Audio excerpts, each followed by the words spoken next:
हमसे हमारे जीवन के मूल तत्व दूर होने लगे। संगीत का मैं विरोधी नहीं हूं। मुझे याद है कि वाराणसी के 2023 या 22 में हमारी कथा हो रही थी। हमने कहा था आयोजक से कि आप संगीत का प्रयोग करने को बाध्य न करें।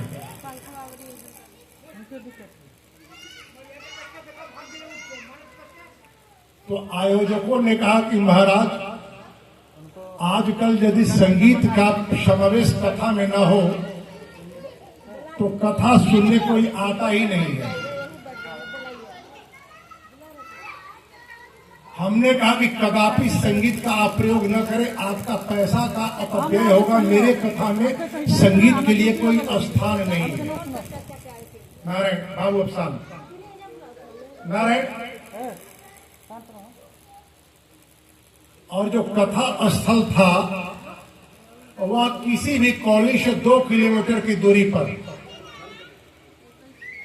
मैं समझता हूं कि बाबू साहब जो मुझे आज यहां आने के लिए बाध्य किए हैं, उस कथा में भी उनकी सहभागिता थी। तो हमने आयोजक से कहा कि पहले दिन तो मैं आपको देखना चाहूंगा कि आप अपने प्रभाव से जो यहाँ वाराणसी में रहते हैं, कितने लोगों से व्यक्तिगत स्तर पर आप निवेदन कर कर बुला सकते हैं, और दूसरे दिन से पूर्णाहुति तक मेरी कथा लोगों को बुलाएगी। पहले दिन आप कृपया बुला लें। तो मुझे लगता है कि पहले दिन ही उन्होंने मुझे संतुष्ट किया। लगभग 250 लोग थे और कथा जैसे जैसे आगे बढ़ी मुझे मेरा संतोष बढ़ता गया, संख्या बढ़ती गई। संगीत था उसमें, लेकिन 4 घंटे के कथा में किसी दिन 2 पद, किसी दिन 1 पद, किसी दिन 3 पद होता था। और अंतिम दिन संगीत नहीं रहने वाली थी, क्योंकि संगीत के साथ ही मेरा अनुबंध जितने दिनों का था उसे 1 दिन और अधिक कथा कहनी पड़ी भंडारे के कारण। तो हमें लगा कि संगीत नहीं रहेगा तो श्रोता नहीं आएंगे। तो हमने कहा कि 1 घंटे कथा की औपचारिकता होगी। श्रोताओं की ओर से मुझे आदेश मिला कि नहीं, जिस तरह से 4 घंटे कथा होती है 4 घंटे ही कथा होगी। कथा ध्यान से आप सुनेंगे तो कथा का बोध होगा। संगीत में कथाएं जहां होती हैं वहां कथा नहीं सुनी जाती, बल्कि कथा के बीच में आने वाले संगीत के तरफ हमारी दृष्टि होती है। इसलिए जिनकी इच्छा होगी कथा में संगीत होना चाहिए, उनसे मेरी करबद्ध प्रार्थना है कि संगीत में कथा के लिए मुझसे कोई आदेश नहीं हुआ था। अन्यथा मैं उनके भावनाओं का आदर करते हुए संगीत की भी व्यवस्था कर देता। चूंकि जो संगीत बंधु बैठे उनका मैं अपमान नहीं कर रहा हूं, उनसे मैं क्षमा मांग रहा हूं। उनके साथ मेरा कोई संबंध नहीं है। मेरे कथा में किस स्तर की का गायन होता है उन्हें पता नहीं है। केवल संगीत गाने के लिए संगीत गाया जाए यह मुझे स्वीकार नहीं, इसलिए आपसे क्षमा चाहूंगा। आप शोभा बढ़ाएं, कथा सुना। अब हम लोग कथा की ओर बढ़े। नारायण। लक्ष्मीनाथ समारंभां नाथयामुन मध्यमाम् अस्मदाचार्य पर्यन्तां वन्दे गुरु परम्पराम्। त्रिदण्डहस्तं सितयज्ञसूत्रं कासाय वस्त्रं लशदोर्ध्रपुण्ड्रम् रथाङ्गसङ्खङ्कितबाहुमूलम् रामानुजार्यं शरणं प्रपद्ये।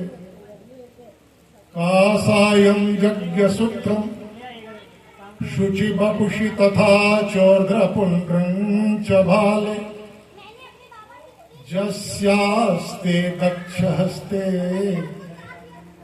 कलिकुमति गिरीन्द्रेन्द्रवध्यं त्रिदण्डम्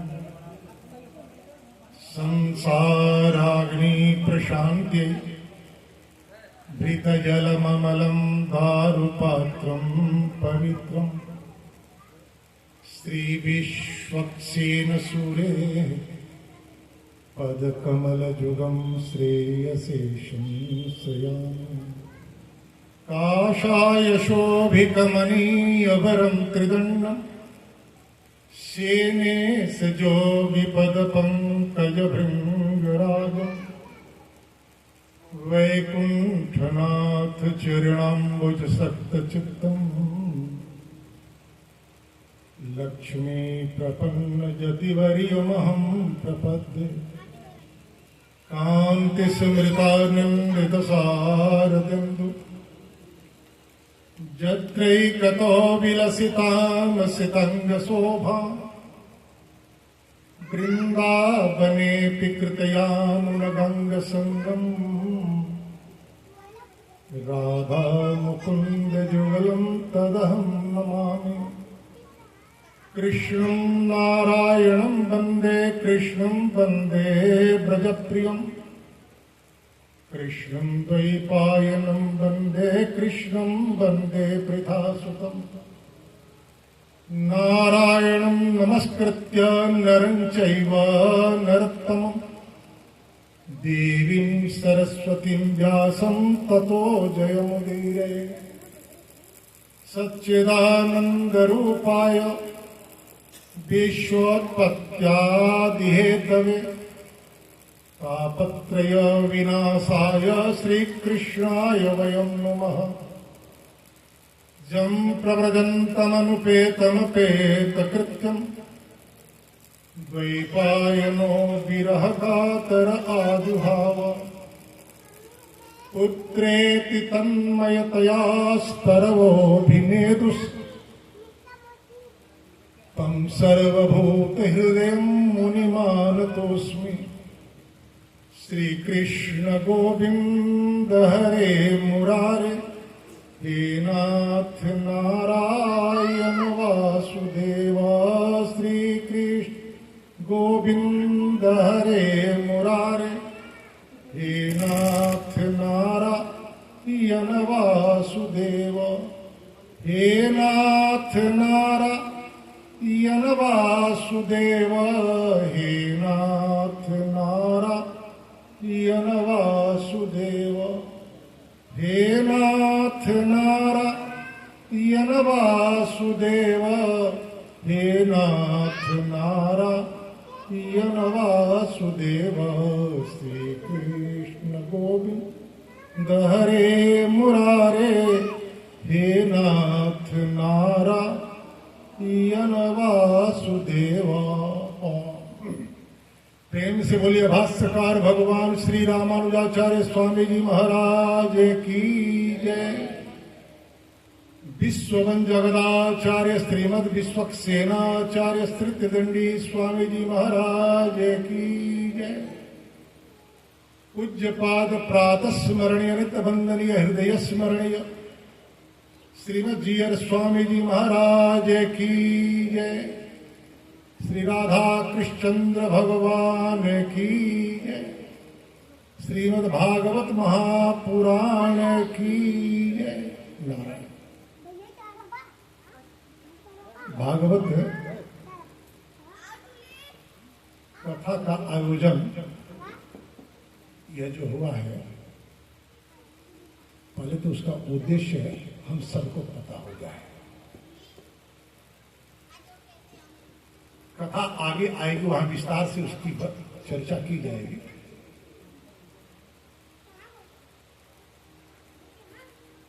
व्यक्ति जब अपने आर्ष परंपरा के अनुसार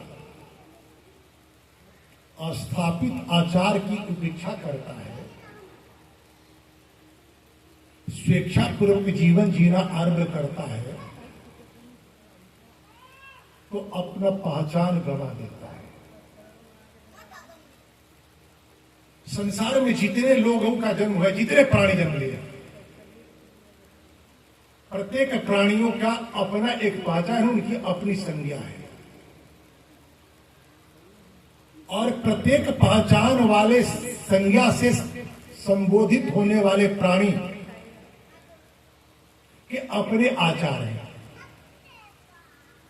जब आप उस आचार का परित्याग कर देंगे तो आप अपने पहचान को गंवा देंगे। और जब व्यक्ति अपना पहचान गंवा देता है तो उसका कल्याण संसार का कोई भी शासन व्यवस्था नहीं कर सकता। तो आप कहिए कि मेरा शासन व्यवस्था कहां से आ गई? शास्त्र का अर्थ ही होता है शासते इति शास्त्र, जो समाज को शासन करे, लोगों को यह बतलाए कि आपका पहचान क्या है, आपकी संज्ञा क्या है, आपके जीवन मूल्य क्या है। यह कौन बतलाता है? शास्त्र। और शास्त्र के उस आज्ञा के अनुसार हम जब जीवन जीते हैं तो हम आत्म कल्याण के अधिकारी होते हैं। व्यक्ति शास्त्र अनुमोदित, शास्त्र निर्देशित शासन की अवज्ञा करता नहीं। शास्त्र बोध से वंचित होने के कारण उसे पता ही नहीं होता कि शासन व्यवस्था क्या है, हमारा आचार क्या है, हमारा आदर्श क्या है, हमारा मूल्य क्या है। और व्यक्ति अकल्याण का भाजन बन जाता है। तो वैसी स्थिति में आत्म कल्याण का केवल और केवल एक मार्ग बचता है, शरणागति। हम शरणागत हो जाए। जैसे छोटा बालक अपराध नहीं करता है, गलती करता है, गलती और अपराध में अंतर होता है। क्या करना है क्या नहीं करना है इसका बोध न होने के कारण कोई व्यक्ति कुछ ऐसा करता है जो नहीं करना चाहिए, उसे गलती करते हैं, भूल करते हैं, अज्ञानता के कारण। और अपराध यह जानने के बाद भी कि यह कार्य नहीं करने योग्य है, फिर भी हम प्रमाद के कारण, धृष्टता के कारण उस कार्य को करते हैं, तो उसे अपराध कहते हैं। तो भूल के लिए तो प्रायश्चित और पश्चाताप है, लेकिन अपराध के लिए कोई पश्चाताप और प्रायश्चित नहीं, उसके लिए तो दंड ही एकमात्र माध्यम है।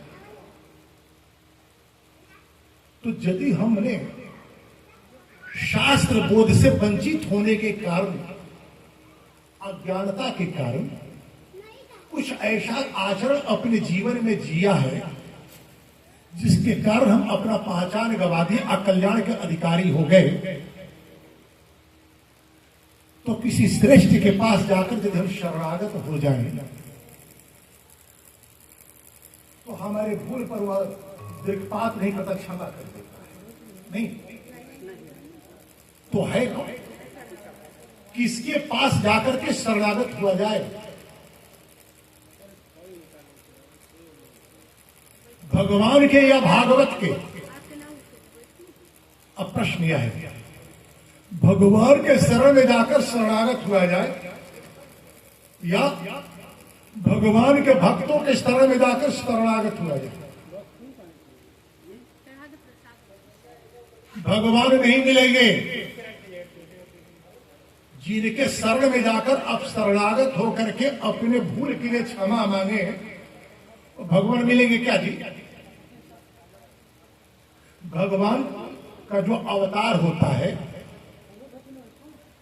विशेष उद्देश्य से, विशेष कालखंड में, विशेष भूभाग में और विशेष प्रकार का कार्य करके वे फिर इस धराधाम से तो साकेत, गोलोक आदि आदि चले जाते हैं, उनसे भेंट कहां होगी?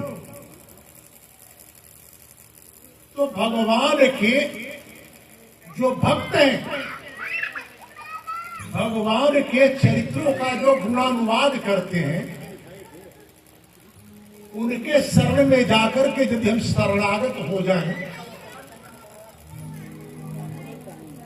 तो हमारे ऊपर वे अनुग्रह करेंगे। वो अनुग्रह होगा कैसा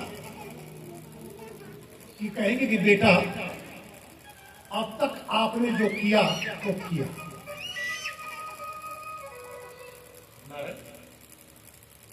आज से मैं जो आपको बतला रहा हूं, जो भगवान की आज्ञा है, शास्त्र की जो व्यवस्था है, उसे आज से अपने जीवन में उतार लो, तुम्हारा कल्याण हो जाएगा। बीती बात विसारिए, आगे की सुधि ले।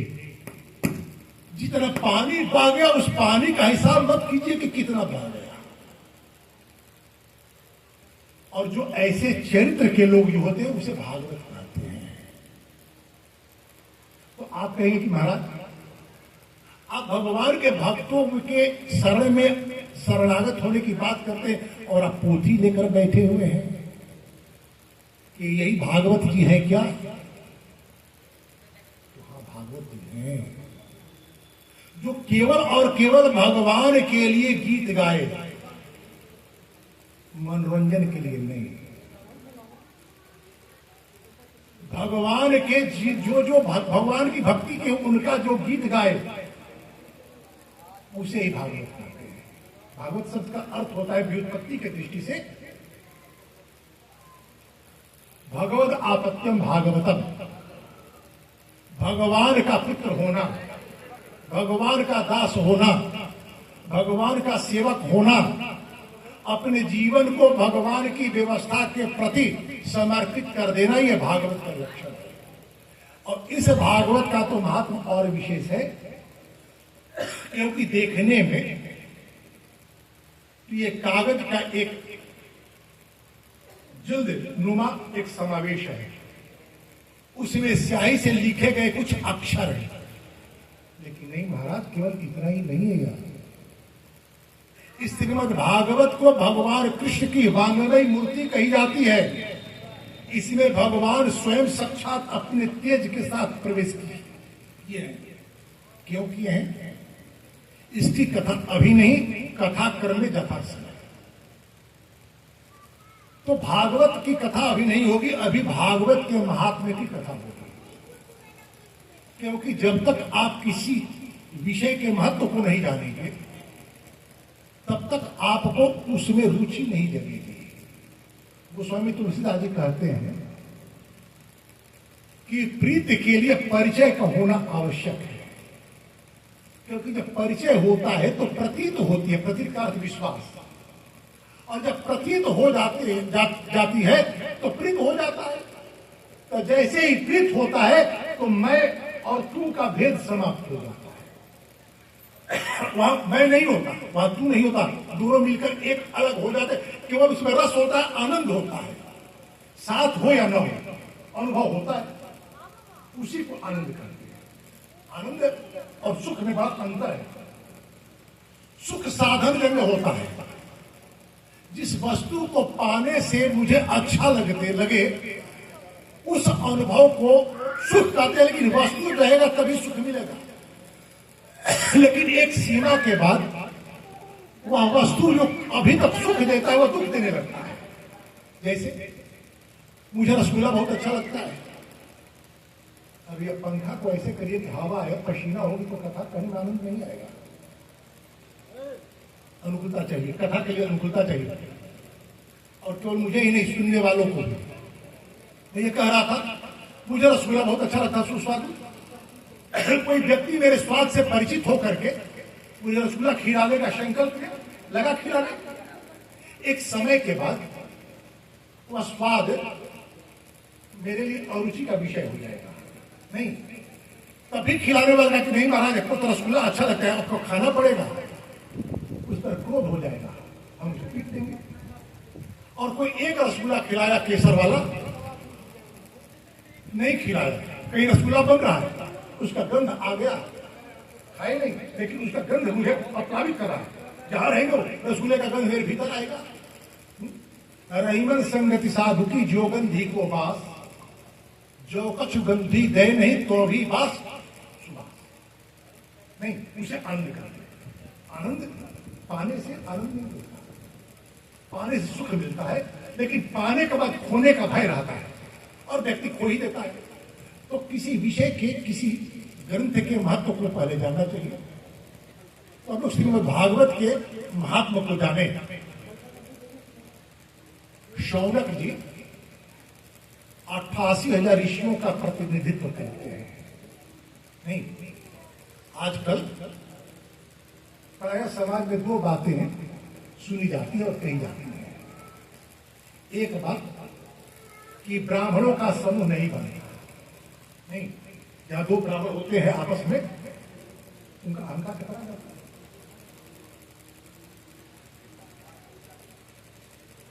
दूसरी बात कि समाज ब्राह्मणों का सम्मान करना भूल गया है। नहीं, ये दो बातें सुनी जाती है।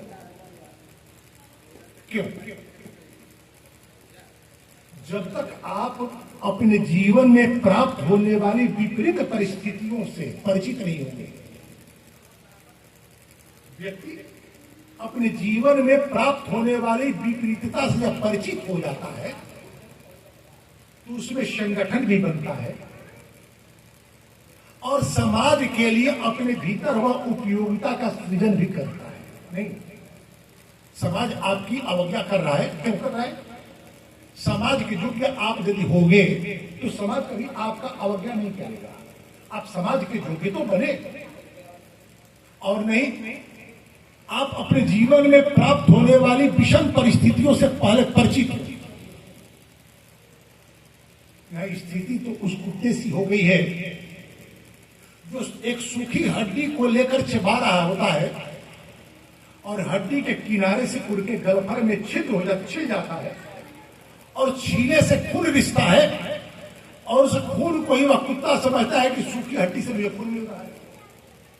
तो संसार के जिन विषयों में हम फंसे हुए हैं, उन विषयों से प्राप्त होने वाले दुख का मुझे भान ही नहीं हो रहा है। दुख तो होता है लेकिन भान नहीं होता।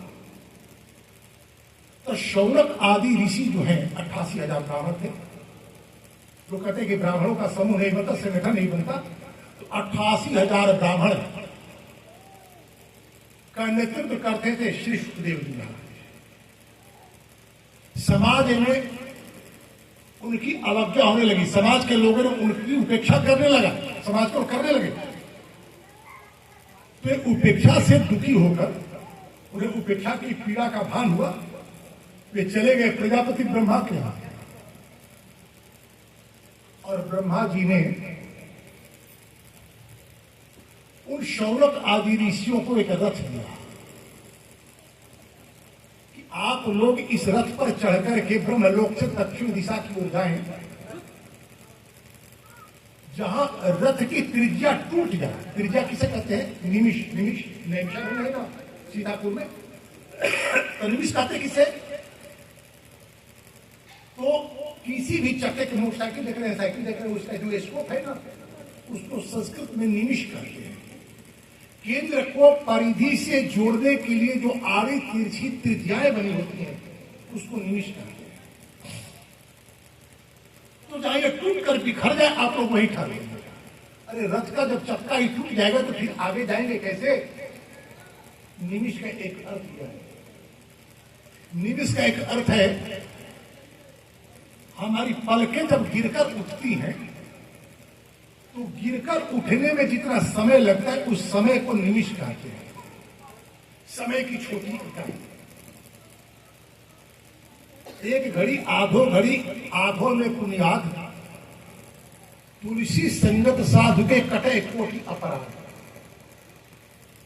लोग कहते कि थोड़ा समय भी साधु की संगति कर लीजिए। नहीं ना, थोड़ा समय नहीं, जीवन के थोड़े से थोड़े समय को भी साधु की संगति में व्यतीत कीजिए। उसका अर्थ यह होता है। कारण कि निमिष, तो आप समझ गए कि निमिष क्या है? परिधि को धुरे से जोड़ने वाले, केंद्र से परिधि को जोड़ने वाली त्रिज्या को निमिष कहते हैं। केंद्र क्या है? परिधि क्या है? सामान्य रूप से हम समझते हैं कि भाई कोई चक्का जिस धुएं पर हवा है और उस पर उसको धुरा कहते हैं, केंद्र है। नहीं, केंद्र है जिसने हमारा निर्माण किया है, ईश्वर, वही केंद्र है। और परिधि क्या है? संसार का विस्तार। तो संसार का विस्तार जिस परम पिता परमात्मा के केंद्र से जुड़कर हुआ है, उस जुड़ने वाले तंतु ही आज बिखर गए हैं। अन्यथा उस परम पिता परमात्मा के द्वारा निर्मित यह जगत जो है, उस जगत के लोगों का उस परमात्मा से जुड़ाव नहीं होता, उन्हें खोजना नहीं पड़ता यदि वह तंतु टूटा नहीं होता तो नैमिषारण्य क्षेत्र में शौनक आदि ऋषि ठहर गए, रथ टूट गया चक्कर, और वहां उन लोगों ने एक दीर्घकालिक यज्ञ का आयोजन किया, 100 वर्षों तक, 1000 वर्षों तक चलने वाला। और एक दिन की बात है कि यज्ञ का कार्य कर करके विश्राम कर रहे थे, एक व्यक्ति आया, उस रास्ते से जा रहा था। उस व्यक्ति को शौनक आदि ऋषियों ने देखा। तो व्यक्ति था कौन? ब्राह्मण नहीं था, क्षत्रिय नहीं था, वैश्य और शूद्र भी नहीं था, वह शाश्वत शंकर था। शंकर का समझते हैं क्रसिट। लेकिन वह ऋषि की बड़ी सेवा किया था। सेवा से बड़ा धर्म कुछ होता ही नहीं। ज्ञान के लिए सेवा से अच्छा कोई मार्ग नहीं है। भगवान कृष्ण गीता में कहते हैं, श्रद्धावान लभते ज्ञानम, श्रद्धावान व्यक्ति को ही ज्ञान की प्राप्ति होती है। श्रद्धावान होता कैसा है? आप अपने दरवाजे पर किसी संत को बुलाए, ब्राह्मण को बुलाए, और नौकर चाकर को आपने पैसा दे दिया कि देखो जी आए हैं, इनका बिछावन बिछा देना, इनका कपड़ा फीक देना, ये कर देना, वो कर देना, आपकी श्रद्धा हो गई क्या? नहीं, आपने अपने सामर्थ्य का प्रदर्शन किया। श्रद्धा का मापदंड तो सेवा है। अपने हाथों से आपने क्या किया? तो उस व्यक्ति ने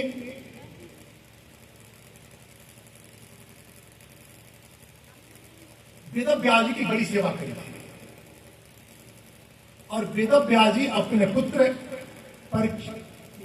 सुखदेव जी को पुराण की शिक्षा दे रहे थे। उस व्यक्ति को बैठाकर उन्होंने नहीं पढ़ाया वेदव्यास ने। लेकिन यदि गीता में भगवान कहते हैं कि श्रद्धावान लभते ज्ञानम, श्रद्धावान को ज्ञान की प्राप्ति हो जाती है, उसे ज्ञान हो गया कैसे बने?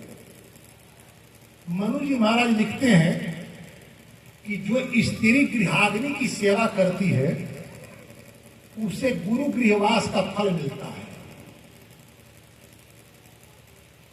विद्यालय में हमारे यहां पहले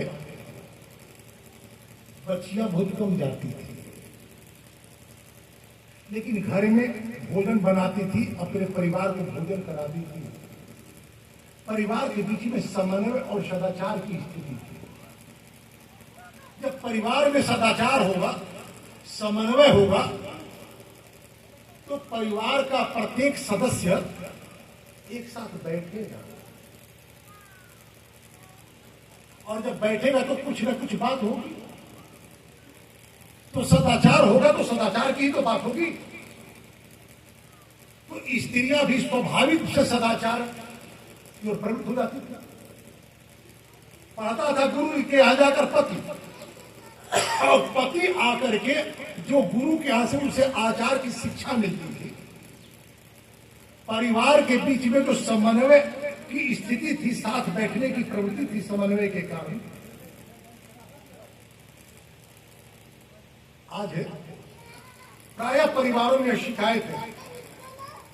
पुरुष कहते हैं कि क्या महाराज हम घर में क्या बैठे, जब बैठते हैं तो कलही शुरू कर देती है श्रीमती जी। श्रीमती जी कहते कि इन्हें घर की चिंता नहीं है तो दिन भर बाहर ही रहते हैं। अरे बाबा, क्यों बाहर रहते हैं, क्यों घर पर नहीं रहते, इसका तो विचार करें। आपके आपके भीतर की जो महत्वाकांक्षा की प्रवृत्ति बढ़ रही है, स्व अस्तित्व का बोध आपके भीतर हो रहा है, ऐसा अस्तित्व की प्रवृत्ति समाप्त हो रही है। जिस परिवार में समन्वय होता है वहां के लोग घर को छोड़कर बाहर नहीं जाते।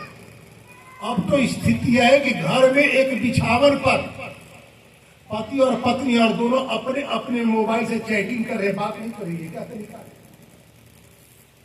हम कहां जा रहे हैं? क्योंकि श्रद्धा का घोर अभाव हो रहा है। श्रद्धा होगी, सेवा की प्रवृत्ति होगी, सेवा की प्रवृत्ति होगी, ज्ञान का उदय होगा। तो शुद्ध जी इनका नाम है, जो महर्षि वेद व्यास जी की सेवा करने के कारण पुराण और इतिहास के परम ज्ञाता थे, उस रास्ते से जा रहे थे। शौनक आदि ऋषियों ने उनको देखा, बड़े आदर के साथ देखा और कहा, अज्ञान ध्वांत विध्वंस कोटि सूर्य समप्रभ तख्या ही कथा सारम कम मम कर्ण रसायन। हे सुत जी, अज्ञान रूपी अंधकार को दूर करने के लिए आप 1 करोड़ सूर्य की तरह हैं। एक सूर्य के उदय होने से रात्रि का अंधकार समाप्त हो जाता है, लेकिन अज्ञान का जो अंधकार है इस सूर्य के उदय होने से नहीं जाएगा। उसके लिए तो कोई ज्ञान का सूर्य का ही, ज्ञान रूपी सूर्य का ही उदय चाहिए। तो कहते हैं शौनक जी 88,000 ऋषियों का प्रतिनिधित्व करते हुए अज्ञान ध्वांत विध्वंस कोटि सूर्य समप्रभा निर्विघ्नम सुतख्यायी कथा सार मम कर्ण रसायन। अज्ञान रूपी अंधकार को दूर करने में हे सूत जी आप करोड़ों सूर्य की तरह समर्थ हैं। इसलिए आप कहें, क्या कहें? कथा नहीं, कथा सार। सार किसे कहते हैं? कुछ आप लोग भी बोले, इसलिए मैं संगीत नहीं रखता कि आपसे हमारा संवाद होगा। सार का अर्थ क्या होता है? कोई नहीं बोलेगा? तत्व। हमें डर लगता था कि लोग कहेंगे कि पत्नी का भाई, ऐसा भी होता है, और वही तत्व है। इसीलिए हमारे यहाँ कहा गया कि सारी खुदाई एक तरफ, जोरू का भाई एक तरफ।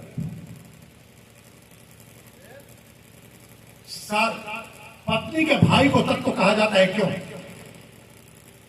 महाभारत आप जानते हैं, महाभारत में 2 सार की बड़ी भूमिका थी, एक शकुनी और एक कृष्ण की। कृष्ण भी सार थे, किसके? अर्जुन के। और शकुनी सार था किसका? धृतराष्ट्र का। दोनों सारों ने मिलकर महाभारत को परिणाम तक पहुंचा दिया। तत्व की यही भूमिका होती है कि जीवन को परिणाम तक पहुंचा दे, वही तत्व है। उसकी कथा कि कभी प्रसंग है, कहीं बीच में परिहास के लिए मैं वो कहता हूं, उसके अन्यथा न लिया जाए, लेकिन उसकी भी कथा है, मैं आगे कहूंगा। तत्व किसी पदार्थ में दूध एक पदार्थ है, उसका तत्व क्या है? बड़ी सुंदर आपसे संवाद होगा। दूध का तत्व क्या है? तत्व हमने पूछा तो दही भी बता रहे, घी भी बता रहे, तत्व क्या है?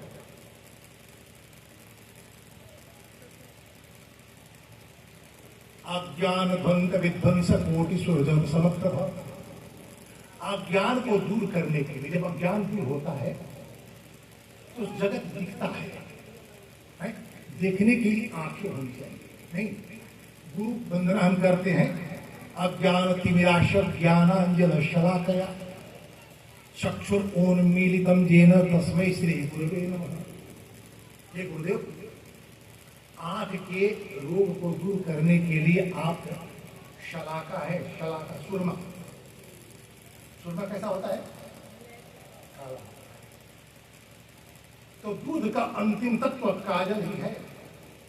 नहीं, दूध को आप मथेंगे, दही जमाएंगे, दही को मथेंगे तो उसका एक तत्व निकल जाएगा, क्षार अलग हो जाएगा छाछ, और उससे मक्खन निकलेगा। मक्खन को आप तापित करेंगे तो घी निकलेगा और नीचे मल जम जाएगा। ध्यान दीजिए, जितना हल्का होता जाएगा उसका तत्व ऊपर होता जाएगा। तत्व सदा ही हल्का होता है नहीं, और जो तत्व नहीं होता, क्षार होता है, तो भारी भार होता है। दूध को आप जलाते हैं, तापित करते हैं, उसका संस्कार करते हैं तो दही बनता है। दही को मारते हैं तो मक्खन हल्का होता है, मक्खन ऊपर आ जाता है, माठा जो है वो भारी होता है, नीचे जम जाता है। घी को आप मक्खन को जलाते हैं तो घी हल्का होता है, ऊपर आ जाता है, और उसका जो मल होता है, खखोरी जिसे कहते हैं, वो नीचे दब जाता है। घी को जलाते हैं तो क्या होता है? काला धुआं बन के उड़ जाता है। नहीं,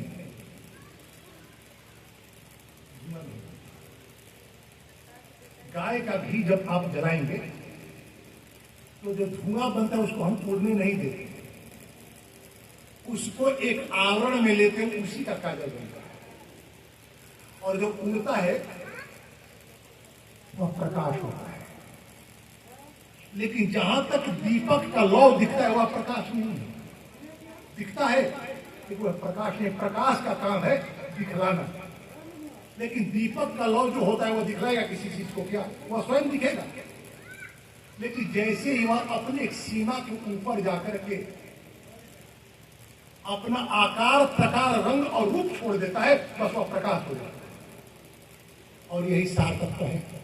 जब आप के जीवन से अपनी सत्ता का भान समाप्त हो जाएगा, जिस दिन आपको लगेगा कि अब सत्ताहीन है, यही सार है। क्योंकि जैसे ही आप अपनी सत्ता से बाहर जाएंगे तो उस परम सत्ता के साथ आपका विलय होगा। जैसे जलते हुए दीपक का जो लव है, जब अपने रूप और रंग से ऊपर जाता है तो चारों तरफ सूर्य और चंद्रमा का प्रकाश दिगंत में फैला है, उसके साथ मिलकर एक आकार हो जाता है, अंधकार छट जाता है। तो कहते हैं अज्ञान भ्रांत विध्वंस कोटि सूर्य समप्रभा निर्विघ्नं कुरुमेद सुतक्यायी कथा सारम मत कर्ण रसायनम। अब कथा न कहना, संसार में बहुत सारी कथाएं हैं, कथा का तत्व है। कथा का तत्व होता कैसा है? मम कर्ण रसायनम, मेरे कान में वह रसायन की तरह काम करे। रसायन में दो शब्द है, रस और अयन।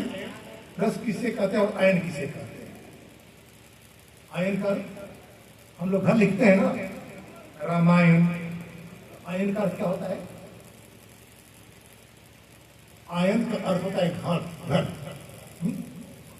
आयन का अर्थ होता है घर, और आयन का अर्थ होता है आवेश।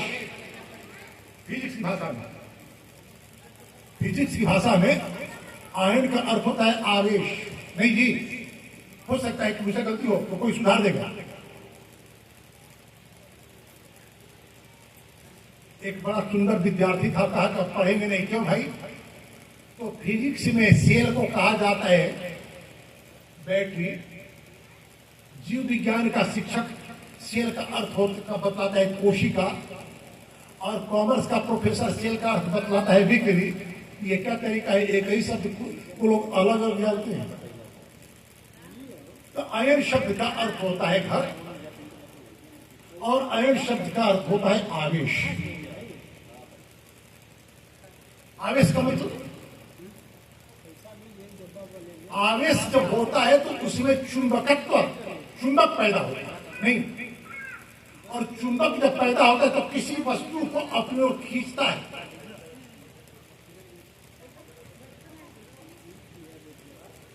आवेश के लिए घर्षण की आवश्यकता होती है। करत करत अभ्यास के जड़वती हो तो सुजान। हम लोग एक दिन कथा सुनते हैं तो हम कहते हैं कि हमने भागवत की कथा सुन ली, आगे आएगा। एक दिन नहीं, बार बार कथा सुननी चाहिए। उससे होगा क्या? हमारे भीतर आवेश पैदा होगा, उस परमात्मा के प्रति लगाव पैदा होगा और हम उसको खींच जाएंगे, उसके चुंबकत्व से। कथा सारम मम कर्ण रसायन, रस कहते हैं रसो वैसा है। भगवान विष्णु का ही एक नाम है रस। तो आप ऐसी कथा कहें जिस कथा को सुनने से, क्योंकि मम कर्ण रसायन, मेरे कान के माध्यम से रस जाएगा और इस रस के माध्यम से जो रस में ही रहते हैं वह भगवान आ जाएंगे भीतर। भक्ति ज्ञान विराग आपतो विवेको वर्धते महान, माया मोह निराशा वैष्णव क्रियते कथम। जो वैष्णव लोग होते हैं, भक्ति ज्ञान और वैराग्य का जिनके भीतर संवर्धन होता है, वो क्या करते हैं? भगवान की कथा अपना कहें, उनके सार की कथा कहें। उनकी सार की कथा क्या है भाई? भागवत की कथा कहें, भगवान की कथा। क्योंकि भागवत की कथा आप कहेंगे भागवत से मेरा परिचय हो जाएगा, तो भगवान का परिचय बड़ा आसान हो जाएगा, भगवान तक हम चले जाएंगे। तो कहते हैं भक्ति ज्ञान विराग आपको विवेको वर्धते महान, माया मोह निराशा वैष्णव क्रियते कथम। इस संसार के माइक प्रपंच से मुक्त होकर जो वैष्णव जन के अपने जीवन में भक्ति ज्ञान और वैराग्य का संवर्धन करने में लगे हुए होते हैं, वे क्या करते? उनकी कथा कहें। क्यों भाई? ये घोरे कलो प्रायो जीवस्ता शूरताम गतः क्लेशाक्रांत तस्यैव शोधने किं पारायण। इस समय इस संसार में ये घोरे कलो प्रायो, इस कलयुग में प्रायः लोग असुरता को प्राप्त हो रहे हैं। असुरता का अर्थ क्या होता है? सूर का अर्थ होता है देवता और असुर का अर्थ होता है राक्षस। आसुरी जोनी में जो लोग होते हैं, आसुरी स्वभाव के जो लोग होते हैं, वे लोग विषयाभिमुखी होते हैं, विषय का संग्रह करते हैं, विषय का भोग भोगते हैं। स्वास्थ्य और स्वाद में यदि चुनना हो तो स्वास्थ्य का चुनाव नहीं करते, स्वाद का चुनाव करते हैं। ये आसुरी स्वभाव वाले लोगों का लक्षण होता है। और स्वाद का चुनाव आप करेंगे, स्वाद के प्रति आपकी प्रवृत्ति होगी, तो स्वाद करता क्या है? आपको अस्वस्थ कर देता है। अस्वस्थ कर रोगी नहीं महाराज, रुग्ण शब्द अलग है और अस्वस्थ शब्द अलग है। स्वस्थित स्वस्थता जो अपने आप में हो उसे स्वस्थ करते हैं। आत्माराम पूर्ण कब? जो व्यक्ति अपने पास उपलब्ध संसाधन में अत्यंत संतुष्ट है, जगत में इसके पास कितना है इसकी चिंता न करे, उसके पास जितना है उसमें परमात्मा का अनुग्रह माने कि प्रभु आपने बड़ी कृपा की कि मेरे पास कितना है, उसे स्वस्थ करते हैं। लेकिन स्वस्थ रहने के लिए शरीर का भी निरोग होना जरूरी है। यदि आपका शरीर रुग्ण हो जाए तो आप स्वस्थ नहीं रह सकते। वो कहते हैं कि संसार के विषयी लोगों से, आसुरी प्रवृत्ति के लोग विषयी होते हैं, विषयों की ओर दौड़ते हैं, संबंध में भी विषय ही देखते हैं। तो भोजन और भजन में बहुत अंतर नहीं है। भजन के लिए भोजन की आवश्यकता है, किसी ने कहा कि भूखे भजन होई भुआ ला, ले लो अपना कंठी में। लेकिन भोजन कैसा होना चाहिए? जिस भोजन के करने से भजन में रुचि हो वैसा ही भोजन करना चाहिए।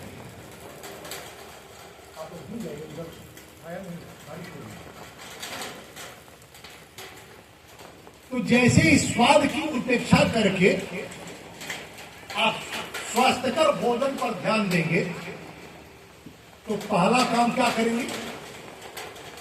तामसी भोजन छोड़ देंगे और भोजन की प्रवृत्ति छोड़ देंगे, अल्पाहार करेंगे, सात्विक भोजन करेंगे। तो आपके भीतर भजन की प्रवृत्ति आ जाएगी।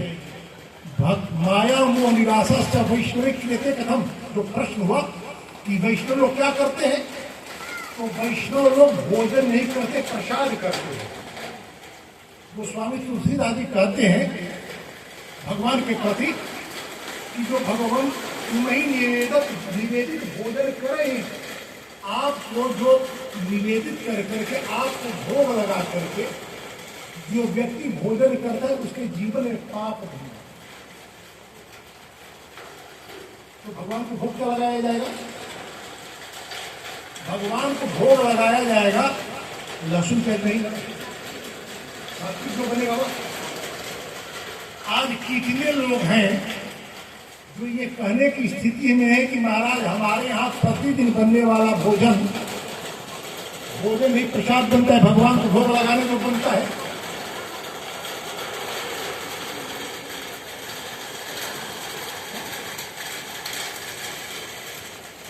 और आप कहते हैं कि महाराज भगवान की भक्ति नहीं हो पा रही हमसे। पहले आप भोजन सुधारे। वैष्णव जो होते हैं तो पहले भोजन को सुधारते हैं, जब भोजन सुधर जाता है तो भजन होने लगता है।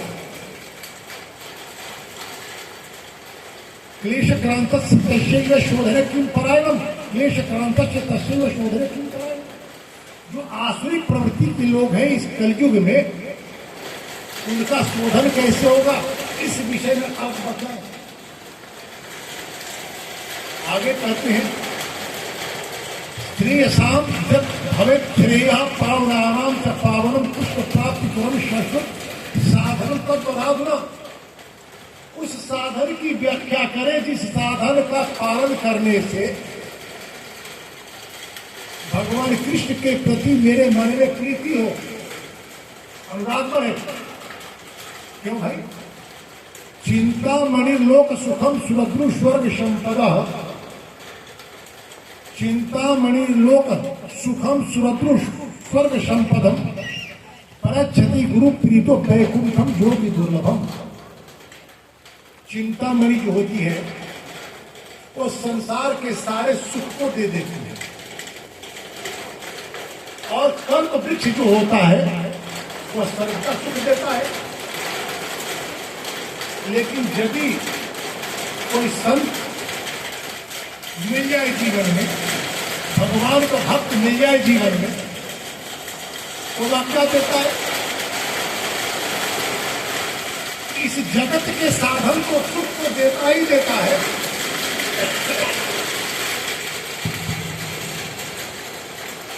योगियों के लिए परम दुर्लभ है, योगियों के लिए परम दुर्लभ है। वैकुंठ जो होता है वह भी दे देता है। सुत जी ने शौनक आदि ऋषियों के द्वारा किए गए प्रश्न से बड़े प्रसन्न हुए। सुत जी को बड़ी प्रसन्नता हुई। प्रीति शौनक चित्ते यथो वास्तु विचार्य सर्व सिद्धांत निष्पन्नम संसार भय नाशनम। सुत जी ने कहा कि हे शौनक जी, आप लोगों के प्रश्न से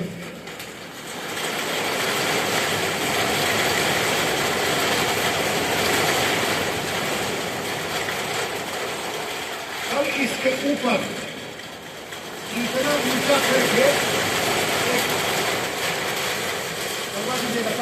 पानी गिरेगा तो आवाज नहीं देगा, आवाज होगी तो पता नहीं।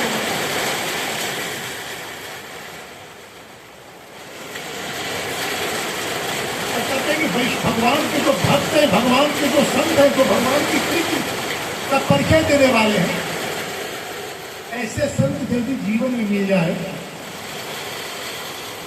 तो योगियों के लिए परम दुर्लभ जो वैकुंठ है वह भी दे देते हैं। वैकुंठ लेकर हम क्या करेंगे महाराज? वैकुंठ में ही देवर्षि नारद जी रहते थे। वो वैकुंठ को छोड़ करके आगे मृत्यु लोक में। क्यों है? यदि वैकुंठ ही बहुत अच्छा होता तो नारद जी मृत्यु लोक में क्यों आते? आगे इसकी कथा है। सूत जी ने कहा कि मुझे अत्यंत प्रसन्नता है आप लोगों के प्रश्न से। कभी भी जीवन में कोई सत्पुरुष मिले, संत मिले, उसके सामने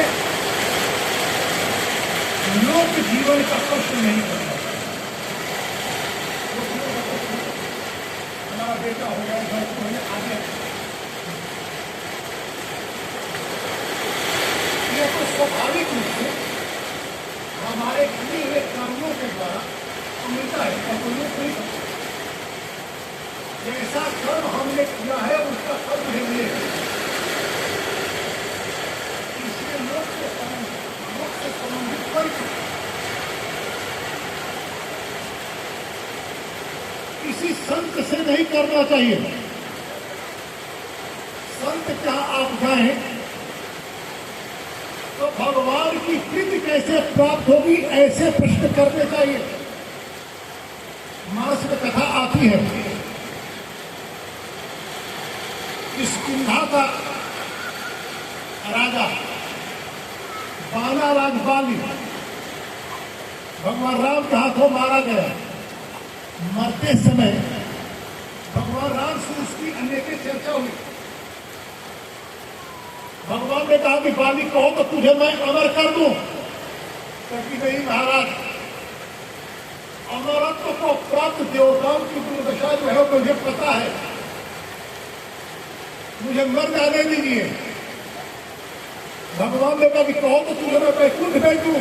क्योंकि नहीं महाराज, ये ज्वानी जलवायु कर्म बस, मैं अपने कर्मों के आधार पर जिस ज्वानी में जन्म लूं, बस एक कृपा आप बनाए रखना, आपके प्रति मेरे मन में अनुराग बना रहे। आपके प्रति मेरे मन में अनुराग बना रहे। तो आप कहेंगे कि महाराज, मनुष्य को छोड़कर अन्य प्राणियों में भी भगवान के प्रति भक्ति होती है क्या? इसकी कथा भागवत में है, आपको सुनाइए।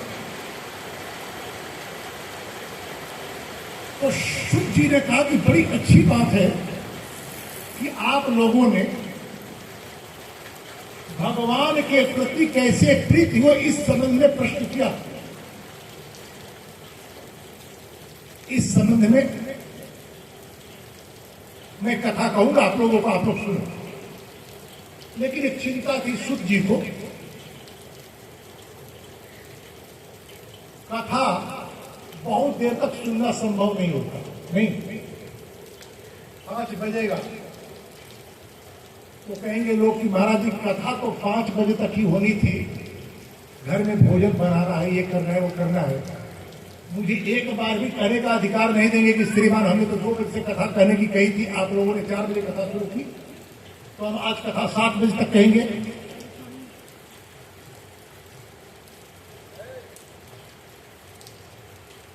शुभ जी ने कहा कि मैं आप लोगों को कथा कहूंगा, लेकिन आप लोग मतलब आप लोग कथा सुनेंगे ना। कथा कहना बहुत आसान है, सुनना बड़ा ही दुष्कर है। लोग कथा सुन सके इसीलिए कथा में लोग संगीत का समायोजन करते हैं, क्योंकि कोई बहुत देर तक कथा सुन नहीं पाता। संगीत सुनता है, कथा नहीं सुनता। यदि कथा सुनने की प्रवृत्ति हो जाए तो संगीत की आवश्यकता ही क्या है? हेम्योपैथ का डॉक्टर जो होता है ना, ग्लूकोज में दवा देता है, उसे पता है कि दवा थोड़ी कड़वी होगी, जीभ जल जाएगा, लेकिन ग्लूकोज लाभ नहीं देगा। और कई छोटे बच्चे को दवा दी गई ग्लूकोज में, और ग्लूकोज की गोली उस बच्चे को मीठी लगी, माता जी ग्लूकोज में डाली हुई हेम्योपैथ की दवा रख दी आंखें पर और चले गई काम करने। बच्चा गया और सारा शीशी खोल करके एक ही बार खा गया। अब बताइए, जितने दवा का डोज उसे मिलना चाहिए उससे ज्यादा खा जाएगा तो रोगी होगा कि नहीं? तो कथा कहने वाला शुद्ध कथा कहते समय लोगों को देखता है कि आप कथा सुन रहे हैं या नहीं। जैसे ही लगेगा कि कथा को नहीं सुने, कथा को बंद कर देगा, कथा को बंद कर देगा कि नहीं आपकी रुचि नहीं है। जब तक आपकी रुचि होगी कथा सुनाई जाएगी। सूत जी ने कहा कि आपकी रुचि है। शौनक आदि ऋषियों ने कहा कि तो करेंगे क्या? कलयुग में हमारी इतनी घोर उपेक्षा हो गई है समाज में कि समाज में जाकर के किसी के यहां बैठने जो भी हम है क्या? कोई काम नहीं है हमारे लिए। अब एकमात्र कथा ही सुनना है। भगवान जब कृपा करते हैं तो क्या करते हैं? संसार के साधन और संबंध को छीन लेते नहीं। पत्नी बुरी मिल जाती है, पुत्र बुरा हो जाता है और हम भगवान भगवान करने लगते। एक बार एक मंदिर में गया एक व्यक्ति और कहा कि भगवान आपकी बड़ी कृपा कि मुझे सुंदर पत्नी मिल गई। जबकि नीति कहती है रूपवती भार्या शत्रु, सुंदर पत्नी शत्रु ही होती है तो होती है। उसकी कथा कहेंगे क्यों होती है, इसकी भी कथा कहेंगे। सुंदर पत्नी शत्रु न बने, इसकी भी कथा कहेंगे। तो जाकर कहा कि प्रभु आपकी बड़ी कृपा थी कि मुझे सुंदर पत्नी मिल गई। यह कहकर के निकल रहा था, एक व्यक्ति गया, कहा कि भारत बड़ी कृपा हुई कि मुझे कुरूप पत्नी मिल गई। पहला व्यक्ति जो सुंदर पत्नी मिलने पर प्रसन्न था, वो सोचने लगा कि या तो मैं पागल हूं तो यह पागल है। तब तक एक व्यक्ति गया, कहा कि प्रभु बड़ी आपकी कृपा ही मेरी पत्नी मर गई। अब बेचारा पहला सोचा कि अब तो मैं पागल हो ही जाऊंगा। दूसरे से पूछा, करे भाई मैं तो सुंदर पत्नी पाकर प्रसन्न हूं, तुम विरूप पत्नी पाकर प्रसन्न क्यों हो? कहा कि श्रीमान कुछ दिनों के बाद आप तीसरे की तरह आप भी आएंगे कि प्रभु मेरी पत्नी मर गई, बड़ी आपकी कृपा हुई। संसार का संबंध जब आपके प्रतिकूल होता है तो आप उस संबंध को अपने अनुकूल बनाने के लिए संबंध का निहोरा मत करें, मनाए मत। अरे तो आपकी दशा कैकेयी को मनाते दशरथ की तरह हो जाएगी। पत्नी रूठी है तो रूठने दो, मानना होगा मान जाएगी, नहीं मानना होगा नहीं मानेगी। उसको मनाने के फेरे में हम काहे को मरने जाएगी? पत्नी को प्रसन्न होने का अवसर देना चाहिए। साधन और अनुबंध से कोई कितना खुश कर सकता है जी? उसे छोड़ दीजिए, उसे बोध हो जाएगा, वो प्रसन्न हो जाएगी।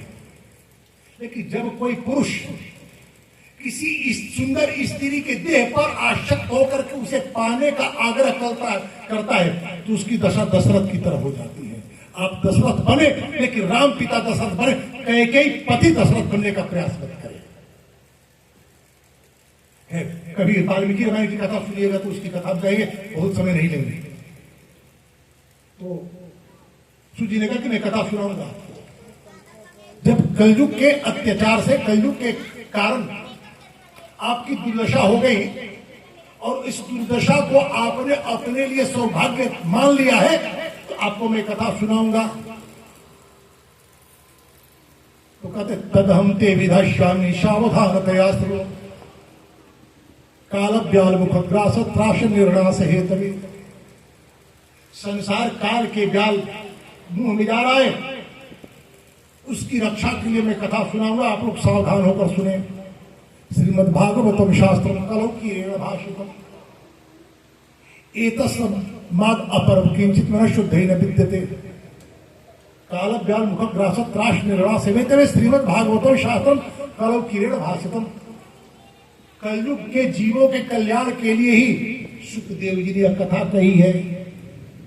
अब लीजिए, शौनक आदि ऋषि अभी तो सूत जी से कथा सुनना चाहते थे। सूत जी ने कहा कि कलयुग के जीवों के कल्याण के लिए सूत जी ने यह कथा सुनाई है, वही कथा मैं कहूंगा। शौनक आदि ऋषियों ने देखना शुरू किया, देखने लगे कि भाई सूत जी कौन है और ये किसको कथा सुनाए, क्यों सुनाए, कब सुनाए, इतने सारे प्रश्न शौनक आदि ऋषियों के मन में आ गए। सूत जी ने कहा कि ध्यान दीजिए, कथा सबको सुनने की को नहीं मिलता। कथा में बैठ करके भी लोग कथा नहीं सुनते महाराज। कथा सुनते कौन है? कहते हैं कि एतत् अस्मत् परम की मन शुद्ध है न विद्यते जन्मांतरे भवे पुण्यम तदा संभव भगवतम लभे भागवतम लभे। इस जीवन में जिसकी वासनाएं शांत हो गई हैं और अनेक जन्मों के पुण्य एक साथ पूंजीभूत हुआ है, संगठित हुआ है, तब उसके जीवन में भागवत की कथा की प्राप्ति होती है। कथा में आप बैठेंगे, कथा का आयोजन करेंगे, लेकिन कथा में आपकी रुचि नहीं होगी, क्योंकि कथा कहने सुनने की एक शर्त रख दिया है सूत जी ने, क्या कि सावधान होकर के कथा सुनो। मन में चंचलता नहीं होनी चाहिए। ये नहीं कि कथा के बाद कौन भजन होने वाला है, कौन धुन बजेगा, इस पर ध्यान है तो कथा नहीं सुनेंगे। कथा सावधान होकर सुनना चाहिए एकदम। तो परीक्षित जी ने कथा पर कही, कैसे कही, किसे कही, यह प्रश्न है। तो परीक्षिते कथा वक्तुम सभायां संस्थिते शुके सुधा कुंभम गृह्यैव देवास्तत्र शमानम। कहते हैं सुधी कि एक बार कथा सुनाने के लिए श्री सुखदेव जी महाराज बैठे थे और अमृत लेकर के देवता लोग आ गए। वह अमृत क्या है? देवता लोग कौन है? समुद्र का मंथन हुआ था, उसमें से अमृत मिला था।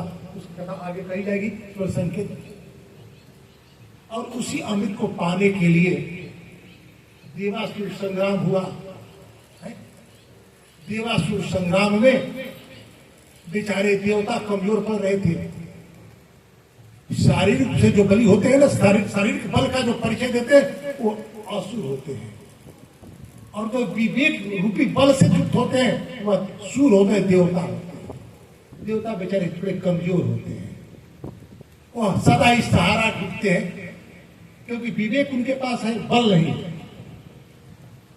तो भगवान मोहिनी बनकर के आ गए, और मोहिनी भगवान जब आए तो बड़ी सुंदर रूप था महाराज, इतना सुंदर कि कोई भी उन पर मुग्ध हो जाए। सारे असुर जो अब तक अमृत के लिए लड़ रहे थे, अब उस मोहिनी को अपने पास पान करके गदगदा गए, खुश हो गए। मोहिनी जी ने अमृत पान कराने की योजना बनाई, देवताओं को पान कराया। कथा विस्तार से केवल संकेत कर रहा हूं। और वो एक राहु था, जाकर के पी लिया। भगवान ने चक्र सुदर्शन से उसका गला काट दिया, और वही जो पिया अमृत, उससे एक सज्जन आज कह रहे थे बनारस में कि वह अमृत लेकर के ही लहसुन और प्याज बना। ठीक है, वह अमृत है, लेकिन उस अमृत का संबंध किससे के साथ है जी? राहु और केतु के साथ। राहु और केतु जिसका कुंडली में खराब होते हैं, उसकी बुद्धि भ्रष्ट हो जाती है। बुरे चरित्र के व्यक्ति के पास कितना भी मूल्यवान वस्तु हो, वह यदि आप लेंगे तो आपके जीवन पर उस वस्तु का प्रभाव ठीक वैसा ही पड़ेगा जैसे व्यक्ति से आपने लिया है। तो आप अच्छी वस्तु ले रहे हैं और बुरी वस्तु ले रही हो, महत्व का विषय नहीं है। अच्छे व्यक्ति से ले रहे हैं या बुरे व्यक्ति से ले रहे हैं, महत्व इस विषय का। एक डॉक्टर कहाँ जाएंगे तो आपको विष देगा, वह भी अमृत का काम करेगा। विष से विषम औषधम नहीं। विष चिकित्सक जो होते हैं, किसी के शरीर में विष चला गया है तो उसे ठीक करने के लिए अमृत देता है कि विष देता है? कि विष देता है। लेकिन व्यक्ति वह सही है नहीं, वो वैद्य है, इसलिए उसका विष औषधि का काम करता है। और यदि कोई असुर है वह अमृत भी देगा, तो अमृत आपके जीवन में आएगा तो अमृत का काम नहीं करेगा, विष का काम करेगा। ध्यान रखना, बुरे लोगों से कभी भी कुछ भी लेने से आपको बचना चाहिए। न साधन लेना चाहिए, न सहयोग लेना चाहिए। बुरे लोगों से लिए गए सहयोग का ही परिणाम देवासुर संग्राम है। तो कहते देवता लोग आ गए, देवता लोग आकर के कहे शुकम नत्वावदन सर्वे सर्व कार्य कुशलासुरा कथा सुधाम प्रयच्छस्व नृत्य सुधाम। अपना कार्य सिद्ध करने के लिए वे आए उस अमृत को लेकर, इस अमृत को के लिए समुद्र मंथन में असुरों को बुलाए और देवासुर संग्राम तक किए। उस अमृत को लेकर आए और कहे सुखदेव जी से कि हे प्रभु, परीक्षित जी जैसा व्यक्ति हमारे भारत भूमि को राजा के रूप में मिला रहे, ये भारत के संस्कृति के लिए बहुत अच्छा है। इसीलिए हम लोग अमृत लाए, इस अमृत को लेकर के इनको पिला दीजिए, इनकी मृत्यु नहीं होगी। तो सुखदेव जी ने कहा कि और इस कथा का क्या करें, जिस कथा को सुनाने के लिए बैठे हैं। भाई कथा तो उसी को सुनाई जाती है जिसे मरना होता है, नहीं? अब आप कहेंगे कि मारे तो हम उठकर जा रहे हैं, मुझे मरना नहीं, अभी तो हमें जीना है।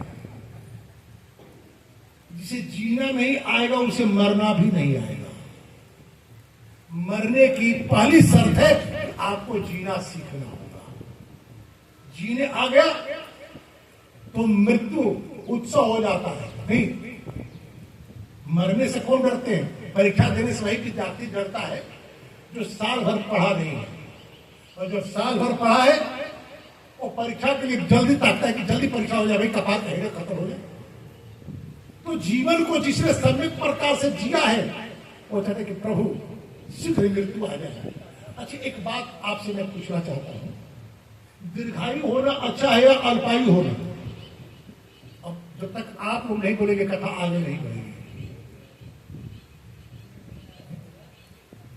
कोई नहीं बोलेगा दीर्घायु होना। एक बहुत बड़े कवि हैं, दार्शनिक हैं, मनीषी हैं, आधुनिक, उनका नाम है रविन्द्रनाथ टैगोर। वो कहते हैं कि दीर्घ जीवन एक दीर्घ अभिशाप है। उनकी बात माने कि आपकी बात माने, मुझे समझ में नहीं आ रहा। हालांकि दीर्घायु को लेकर हमारे शास्त्रों में आया है जीवित सर्वदा शतम, 100 वर्ष कम से कम हम जिए। लेकिन कैसी आयु? शर्त है उसी में शारदा शतम, शारदीय आयु होनी चाहिए। शारदीय आयु का अर्थ क्या होता है भाई? खुले स्थान में रखा हुआ बना हुआ भोजन करना चाहिए कि नहीं करना चाहिए? बना हुआ भोजन खुले में रखा हो तो करना चाहिए कि नहीं करना चाहिए? नहीं करना चाहिए। लेकिन शरद पूर्णिमा के दिन जो खीर बनाई जाती है वो ढक्कन में रखा जाता है, उसे रखा जाता है या खुले में रखा जाता है? खुले में रखा जाता है। क्यों? तो रोज हम खुले में रखा हुआ भोजन नहीं खा लेते हैं, लेकिन शरद पूर्णिमा के दिन का भोजन क्यों लेते हैं? वही तो शरद पूर्णिमा में कारण होगा ना जी? क्या कारण है?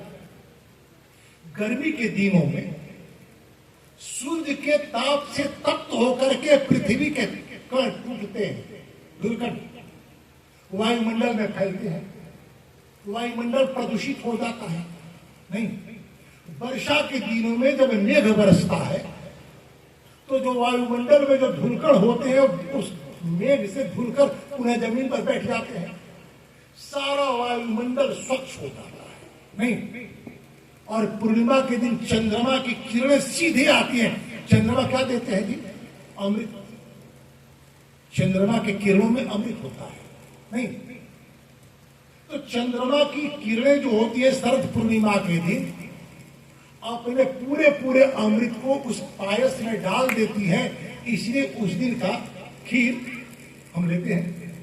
तो यदि हमारे जीवन में भी संसार के साधन और संबंधों के टकराव के कारण बनी हुई वासनाएं हमारे जीवन को दूषित न करें तो हम 100 वर्ष तक जिएंगे, कोई दिक्कत है क्या?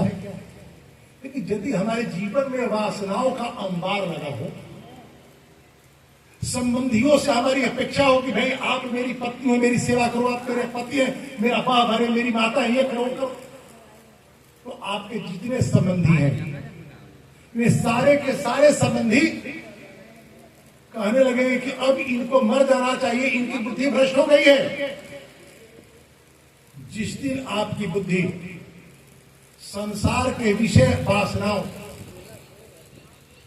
की ओर उलझ जाए तो आपके लिए दीर्घ जीवन एक दीर्घ अभिशाप है, और संसार के वास्तविक संबंधों से और साधनों से आपकी दृष्टि भगवान और भगवान के भक्तों की ओर मुड़ जाए, आप किसी पर भार न बने, तो आप 100 वर्ष तक जिए, किसी पर क्या अंतर पड़ता है जी? तो आयु तो भाई 100 वर्ष की होनी चाहिए, मैं भी कहता हूं, आपके बात से मैं सहमत हूं, लेकिन शर्त है कि आपकी आयु शारदीय होनी चाहिए, वास्तविक नहीं होनी चाहिए। तो इन्होंने कहा, क्या देवताओं ने परीक्षित जी से किया, अमृत ले लीजिए, इनको पिला दीजिए, ये दीर्घायु हो जाएंगे, भारत को एक राजा मिलेगा। अच्छा, मैं परीक्षित को एक अच्छा राजा के रूप में नहीं स्वीकार करता, और कोई चाहे कुछ भी कहे, क्यों भाई? तो आपके भीतर पात्रता जो उस पात्रता से अधिक आपको मिले, ऐसा चिंतन करने वाला राजा कभी अच्छा हो सकता है क्या? आपके भीतर जितनी पात्रता, उस पात्रता से अधिक आपको मिल जाए, इस विचार से किसी अनैतिक व्यक्ति को प्रश्रय दे राजा, तो राजा अच्छा कहा जाएगा कि बुरा कहा जाएगा? बुरा कहा जाएगा। परीक्षित जी भी तो यही किए, कली को उन्होंने छोड़ दिया, यदि मार दिए होते उसी दिन, तो आज हमारे समाज की दशा होती क्या? इसकी कथा हम लोग विस्तार से आगे जानेंगे। देवताओं ने कहा कि महाराज, स्वर्ग में सब कुछ है, केवल कथा ही नहीं है। स्वर्ग में क्या क्या नहीं मिलता है? स्वर्ग में दही नहीं मिलता, पान नहीं मिलता, मधु नहीं मिलता, स्त्रियों के कटाक्ष नहीं मिलते, बच्चों की किलकारी नहीं मिलती, और भगवान की कथा नहीं मिलती। तो फिर स्वर्ग में है क्या? स्वर्ग में है क्या? छोटे बच्चे जिनकी एक भी दांत नहीं होते, जब मुस्कुराते तो कितना अच्छा लगते हैं जी। एक बेचारी बूढ़ी पत्नी अपने पति से पूछी कि आपको संसार में सबसे अच्छा क्या लगता है? पति ने कहा कि बिना दांत की हंसी। वो बेचारी अपने पति से बड़ा प्रेम करती थी, और डॉक्टर कहा गई, डेंटिस्ट का और सारा दांत का बर्बाद है। क्या मेरे पति को बिना दांत की हंसी अच्छी लगती है, तो मैं दांत नहीं रखूंगी। आई और बेचारी दांत ऐसे दिखाए, दांत है ही नहीं, मुंह खोल रही है। पति ने कहा, ये क्या किया? तो कही कि आप नहीं ना कहते कि बिना दांत की हंसी अच्छी लगती है। अरे ताकि बिना दांत की हंसी तो बच्चे की होती है ना, बूढ़ों की बिना दांत की हंसी होती है, वो हंस पाएगा, वो सारा हवा बाहर निकल जाएगा। तो परीक्षित जी ने कहा कि तुम आए हो, लेकिन तुम नीरे हो। संसार एक व्यवहार पर चलता है, विनिमय के सिद्धांत पर चलता है। एवं विनिमय जाते सुधार आज्ञा प्रपीयताम व सुधा को कथा लोकी प्रपस्यामो वयम सर्वे। श्रीमद् भागवतामृतम। देवताओं ने कहा कि हम परीक्षित को यह अमृत देना चाहते हैं, और यह कथा आप हमें देते हैं। परीक्षित जी ने कहा देवताओं से कि संसार का व्यवहार विनिमय पर चलता है, गिव एंड टेक, लेकिन वस्तु का मूल्य होता है या आवश्यकता का मूल्य होता है? आप लोग बताइए, ठीक? वस्तु का मूल्य होता है या आवश्यकता का मूल्य होता है? आवश्यकता। आपको बहुत प्यास लगी हुई है, दुकान पर जाएंगे, बोतल का पानी लेंगे ठंडा, और वो कहेगा कि हमारे 50 रुपये हम लेंगे, तो आप तुरंत उसका एमआरपी देखेंगे और कहेंगे कि इस पर तो 15 रुपये लिखा है। वो कहेंगे कि आपको बहुत प्यास लगी है, इसलिए इसका दाम 50 रुपये देंगे क्या?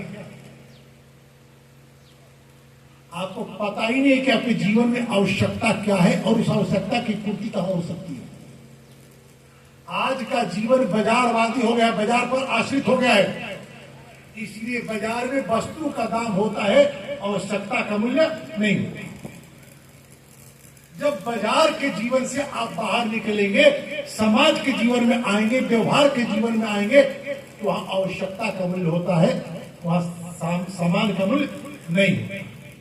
इसीलिए हमारे समाज में पहले सोना कोई जौ के बदले में सोना दे देता था। इसकी कथा बहुत सुनी जाती है, वहां में नहीं जाना है। तो कहते को सुधाकवा कथा लोके को वाचा का अरे मूर्खो, कांच के टुकड़े से मनी बदलने आए हुए हो हम। अरे कथा सुनकर के क्या मिला तुझे, और अमृत पाकर तुझे क्या मिला? अमृत तो पी लिए, मर नहीं रहे हो, लेकिन मारे जा रहे हो। मारे जा रहे। देवता के साथ जब दैत्यों का युद्ध हुआ तो देवता तो मरे नहीं, लेकिन बड़ा मार मारा देवताओं को असुरों ने, बेचारे भागे भागे चल रहे हैं। और कथा रूपी अमृत जो है वो तो मरने ही नहीं देती। कथामृत यदि पी लेंगे तो आप मरेंगे नहीं, जीवन मुक्त हो जाएंगे। जीवन मुक्त होना और मरना दोनों दो बातें हैं। अज्ञानता और भय को मृत्यु कहते हैं, और ज्ञान और निर्भयता को मुक्ति कहते हैं। मरना सबको है, तो सभी जानते हैं। यदि इस यथार्थ को आप स्वीकार कर लिए कि शरीर मरणधर्मा है, शरीर की अंतिम परिणति मृत्यु है, तो मरने से आप डरेंगे क्या?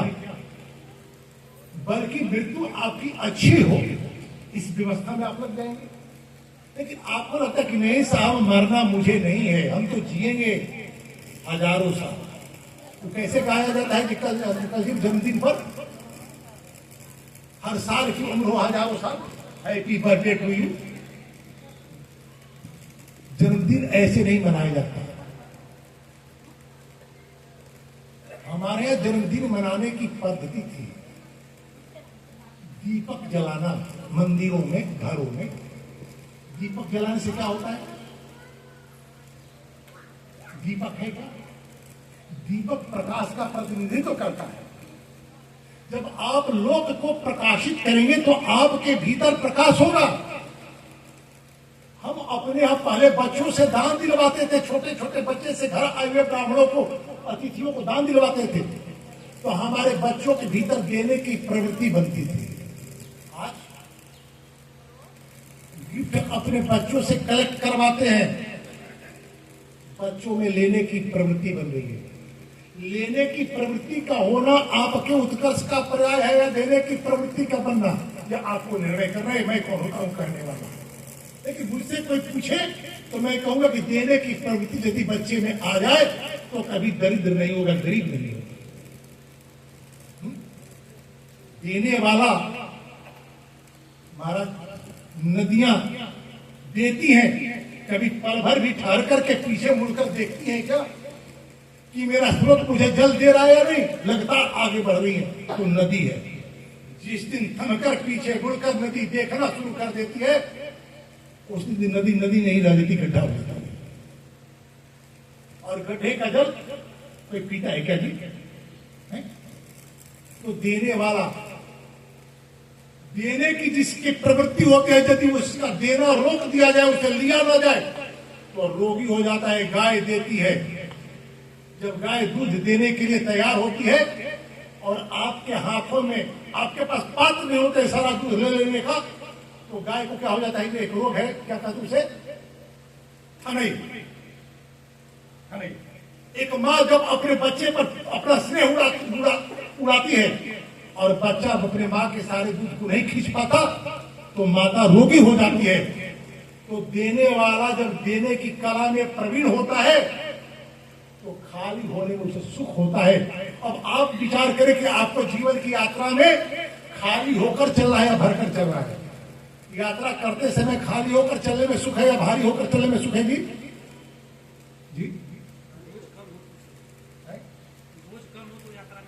ये बोझ कम होगा, अभी कुछ रखने की इच्छा है।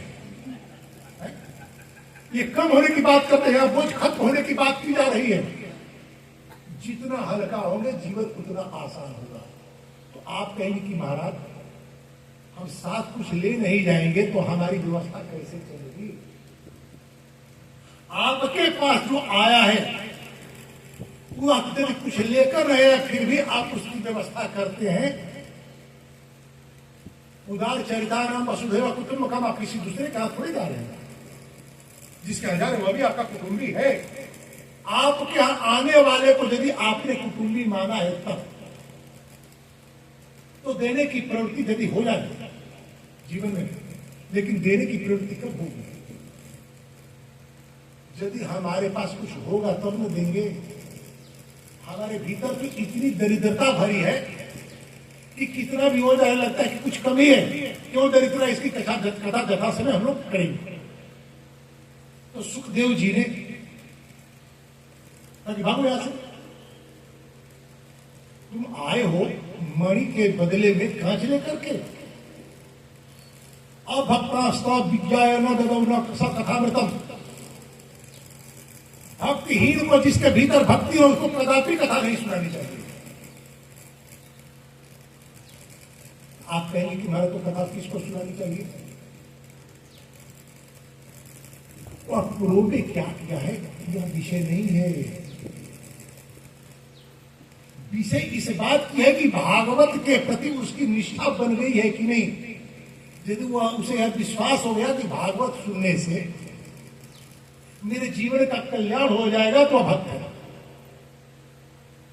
उसके भक्त के पूर्व के जीवन को नहीं देखना चाहिए। गीता में भगवान कहते हैं अपि चेतसु दुराचारो भजते माम अनन्य भाग साधुरेव समंतव्य।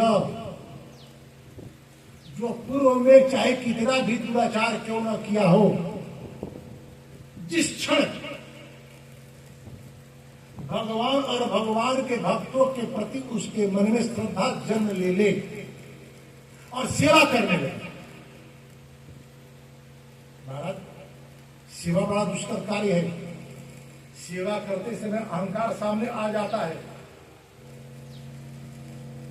यदि वो सेवा कर ले तो भगवान और भगवान के भक्तों का, तो उसे साधु मान लेना चाहिए, उसे भक्त मानना चाहिए। श्रीमद् भागवती वार्ता सुराणाम भी दुर्लभा, भगवान की कथा देवताओं के लिए भी दुर्लभ है। इस कथा को आगे बढ़ाते हुए कहते कि एक बार की बात है कि देवर्षि नारद एक बार जा रहे थे कहीं, लेकिन बड़े जल्दीबाजी में थे। भक्तों की मचाल नहीं होती। भक्त जो होते हैं बहुत तेज नहीं चलते। तेज कौन चलता है जी? तेज चलता है जिसे जीवन में बहुत कुछ करना है। और किसे बहुत कुछ करना होता है? जिस संसार में अपना नाम, अपनी कीर्ति, अपना सामर्थ्य बढ़ाने की चिंता हो, बहुत तेज चलता है, बहुत तेज। और भगवान का जो भक्त होता है, साधु प्रकृति के जो लोग होते हैं, वो चल ही नहीं पाते। क्यों भाई नहीं चल पाते? वो तो जब चलते हैं, जहां रहते हैं, भगवान का ध्यान करते रहते हैं, भगवान में मस्त रहते हैं। तो उनके पैर ऐसे चलते हैं मानो वो भांग खाए हुए हो। और भांग खाए हुए व्यक्ति को भगवान का भक्त मन मानते हो। लेकिन जो भगवान के भक्त होते हैं वह भी भगवान के चिंतन में इतने मदमस्त होते, इतने मदहोश होते हैं कि उनके पैर लड़खड़ाने लगते हैं, वो चल नहीं पाते, मंथर गति से था। लेकिन आज देवर्षि नारद बड़ी तेजी में चल रहे हैं, मानो जुओं में अपने जीवन की सारी समृद्धि उन्होंने गंवा दी हो। रास्ते में चातुर्मास करने विशाला नाम की नगरी में शनकादि ऋषि बैठे थे। उन ऋषियों ने पूछा कि नारद जी आप कहां से आ रहे हैं, कहां जा रहे हैं, इतनी बेचैनी में क्यों हैं? नारद जी कहने लगे बड़ी लंबी चौड़ी कथा है, समय लगेगा। तो हम लोग उस कथा को कल 2 बजे से समय निर्धारित है, लेकिन कथा होगी 1:59 से। 2 से कथा नहीं होगी, 1:59 से कथा होगी। उसके पहले यदि आपको लगे कि आकर के भागवत की पूजा करनी है तो आप आकर कर सकते हैं।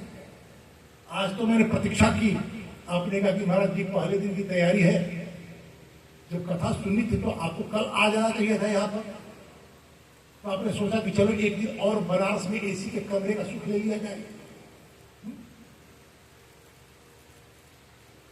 मैं कल ही आ गया, लेकिन मुझको भी रोक लिया गया। तो भाई एसी की हवा किसी अच्छी नहीं लगती है। हमने कहा कि चलो कथा आपको सुननी है, आप एक दिन कम भी सुनाएंगे तो क्या हुआ, दक्षिणा तो देंगे ही देंगे, पूरा सधा लीजिए, क्योंकि फिर आप मुझे बुलाएंगे नहीं, क्योंकि मैं संगीत में कथा नहीं कहता, और जो संगीत में कथा नहीं कहता उसको कोई बुलाता नहीं।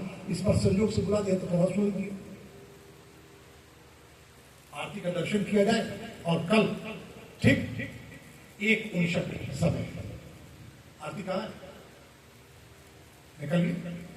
उसके पहले 2 बार भगवान का नाम, श्री कृष्ण गोविंद हरे मुरारे, हे नाथ नारायण वासुदेव। श्री कृष्ण गोविंद हरे मुरारे, हे नाथ नारायण वासुदेव। गोविंद हरे मुरारे, हे नाथ